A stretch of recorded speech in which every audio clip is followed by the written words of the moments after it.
On a distant island where the waves crashed against rocky shores stood an old lighthouse.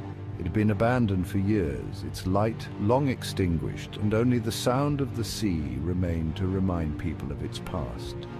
Yet the locals whispered that every night at sunset a faint light flickered in the windows. No one knew who lived there, and many were too afraid to investigate.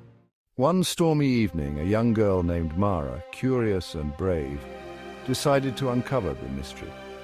She had always been fascinated by the sea and its stories, and the lighthouse seemed to call to her. Armed with nothing but a lantern and a sense of adventure, she made her way through the rain and wind to the towering structure.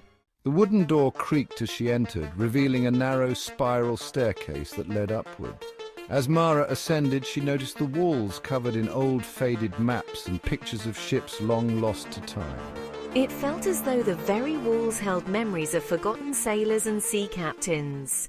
When she finally reached the top, Mara was surprised to see a small glowing orb floating in the center of the room. It shimmered with a soft, otherworldly light, casting gentle shadows on the dusty walls. As she stepped closer, the orb seemed to pulse with life. Suddenly an old man appeared, his figure translucent, like mist. He smiled gently and said, "I see you found me, brave one. I am the keeper of this lighthouse, but my time ended long ago.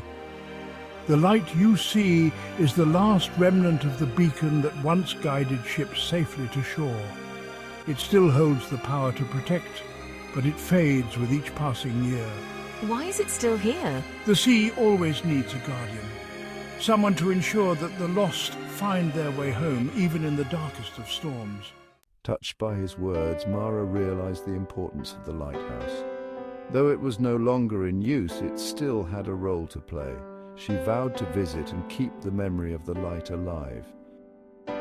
The next morning, the storm had passed and the island was calm again. But every night from that day on, Mara would see the faint glow from the lighthouse and know that some lights never truly go out, even if they are forgotten.